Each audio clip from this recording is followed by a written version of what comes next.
Alice's Adventures in Wonderland by Lewis Carroll. Chapter 5. Advice from a Caterpillar. The caterpillar and Alice looked at each other for some time in silence. At last the caterpillar took the hookah out of its mouth and addressed her in a languid, sleepy voice. "Who are you?" said the caterpillar. This was not an encouraging opening for a conversation. Alice replied, rather shyly, I hardly know, sir, just at present.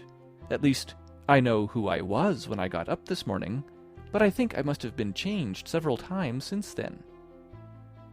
"What do you mean by that?" said the caterpillar sternly. "Explain yourself." "I can't explain myself, I'm afraid, sir," said Alice, "because I'm not myself, you see."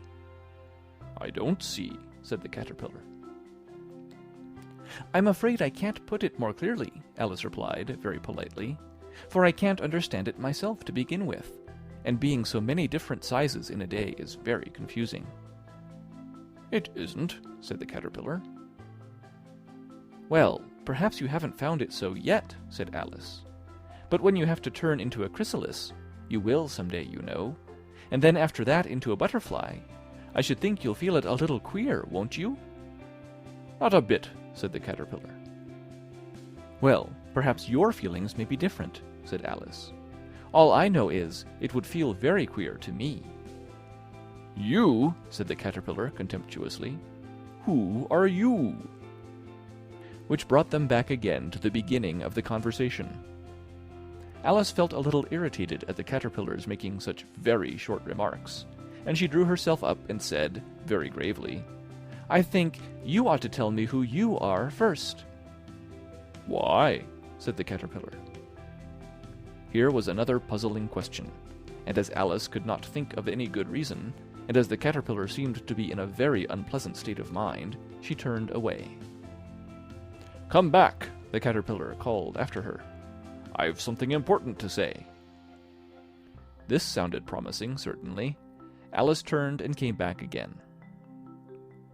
"Keep your temper," said the caterpillar. "Is that all?" said Alice, swallowing down her anger as well as she could. "No," said the caterpillar. Alice thought she might as well wait, as she had nothing else to do, and perhaps, after all, it might tell her something worth hearing. For some minutes it puffed away without speaking, but at last it unfolded its arms, took the hookah out of its mouth again, and said, "So you think you're changed, do you?" "I'm afraid I am, sir," said Alice. "I can't remember things as I used, and I don't keep the same size for 10 minutes together." "Can't remember what things?" said the caterpillar. "Well, I've tried to say, 'How doth the little busy bee?' but it all came different," Alice replied in a very melancholy voice. "Repeat, 'Your old Father William,'" said the caterpillar. Alice folded her hands and began. "You are old, Father William," the young man said, "and your hair has become very white. And yet you incessantly stand on your head. Do you think, at your age, it is right?" "In my youth," Father William replied to his son, "I feared it might injure the brain. But now that I'm perfectly sure I have none, why, I do it again and again." "You are old," said the youth, as I mentioned before, "and have grown most uncommonly fat. Yet you turned a back somersault in at the door. Pray, what is the reason of that?" "In my youth," said the sage, as he shook his grey locks, "I kept all my limbs very supple, by the use of this ointment, 1 shilling the box. Allow me to sell you a couple?" "You are old," said the youth, "and your jaws are too weak for anything tougher than suet. Yet you finished the goose, with the bones and the beak. Pray, how did you manage to do it?" "In my youth," said his father, "I took to the law, and argued each case with my wife, and the muscular strength which it gave to my jaw has lasted the rest of my life." "You are old," said the youth, "one would hardly suppose that your eye was as steady as ever. Yet you balanced an eel on the end of your nose. What made you so awfully clever?" "I have answered 3 questions, and that is enough," said his father. "Don't give yourself airs. Do you think I can listen all day to such stuff? Be off, or I'll kick you downstairs." "That is not said right," said the caterpillar. Not quite right, I'm afraid, said Alice, timidly. Some of the words have got altered. It is wrong from beginning to end, said the caterpillar decidedly, and there was silence for some minutes. The caterpillar was the first to speak. What size do you want to be? It asked. Oh, I'm not particular as to size, Alice hastily replied. Only one doesn't like changing so often, you know. I don't know, said the caterpillar. Alice said nothing. She had never been so much contradicted in her life before, and she felt that she was losing her temper. Are you content now? Said the caterpillar. Well, I should like to be a little larger, sir, if you wouldn't mind, said Alice. 3 inches is such a wretched height to be. It is a very good height indeed, said the caterpillar angrily, rearing itself upright as it spoke. It was exactly 3 inches high. But I'm not used to it, pleaded poor Alice in a piteous tone. And she thought to herself, I wish the creatures wouldn't be so easily offended. You'll get used to it in time, said the caterpillar, and it put the hookah into its mouth and began smoking again. This time, Alice waited patiently until it chose to speak again. In a minute or two, the caterpillar took the hookah out of its mouth and yawned once or twice and shook itself. Then it got down off the mushroom and crawled away in the grass, merely remarking as it went, One side will make you grow taller, and the other side will make you grow shorter. One side of what? The other side of what? Thought Alice to herself. Of the mushroom, said the caterpillar, just as if she had asked it aloud, and in another moment it was out of sight. Alice remained looking thoughtfully at the mushroom for a minute, trying to make out which were the 2 sides of it, and as it was perfectly round, she found this a very difficult question.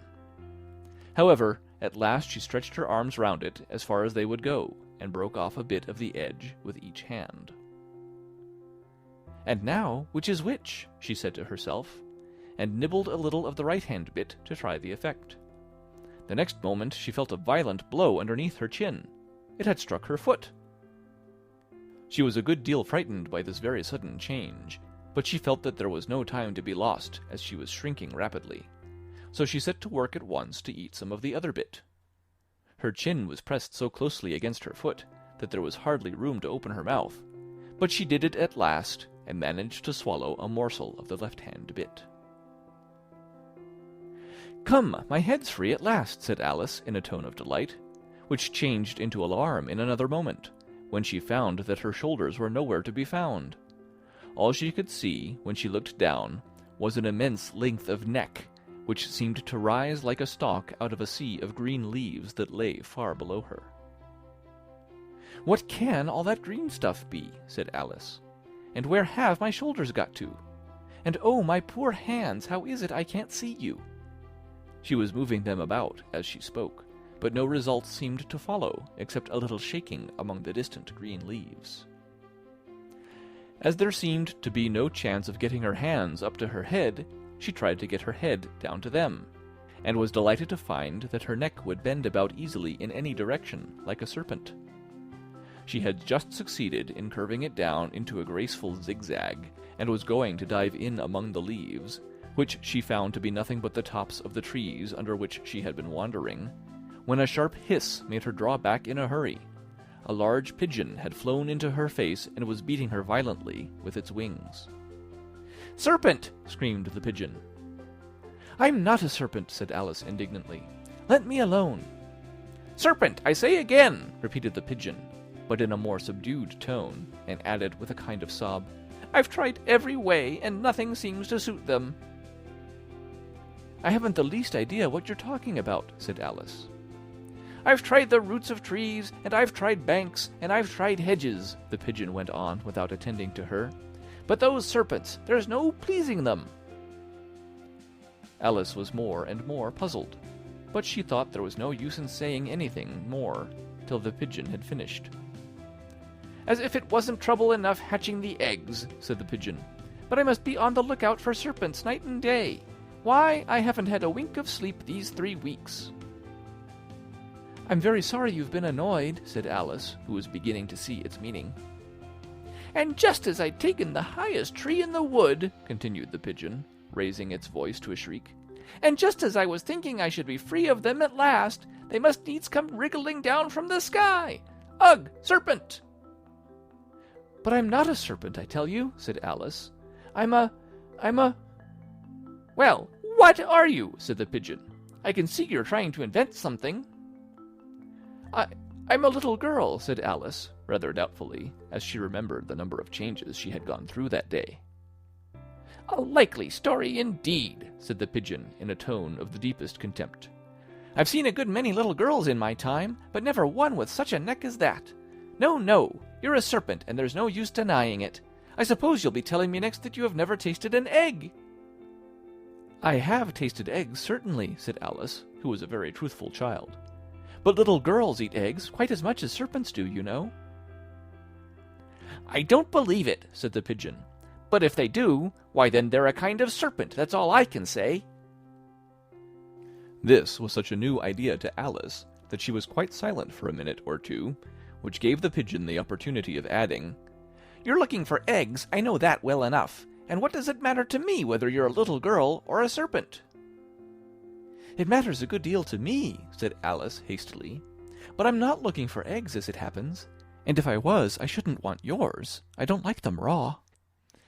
"Well, be off then," said the pigeon in a sulky tone, as it settled down again into its nest. Alice crouched down among the trees as well as she could, for her neck kept getting entangled among the branches, and every now and then she had to stop and untwist it. After a while, she remembered that she still held the pieces of mushroom in her hands, and she set to work very carefully, nibbling first at one and then at the other, and growing sometimes taller and sometimes shorter, until she had succeeded in bringing herself down to her usual height. It was so long since she had been anything near the right size that it felt quite strange at first, but she got used to it in a few minutes and began talking to herself as usual. "Come, there's half my plan done now. How puzzling all these changes are.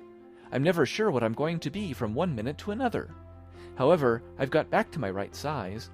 The next thing is to get into that beautiful garden. How is that to be done, I wonder?" As she said this, she came suddenly upon an open place, with a little house in it about 4 feet high. "Whoever lives there," thought Alice, "it'll never do to come upon them this size. Why, I should frighten them out of their wits." So she began nibbling at the right-hand bit again, and did not venture to go near the house till she had brought herself down to 9 inches high. End of Chapter 5. Recorded December 28th, 2005, in Longmont, Colorado.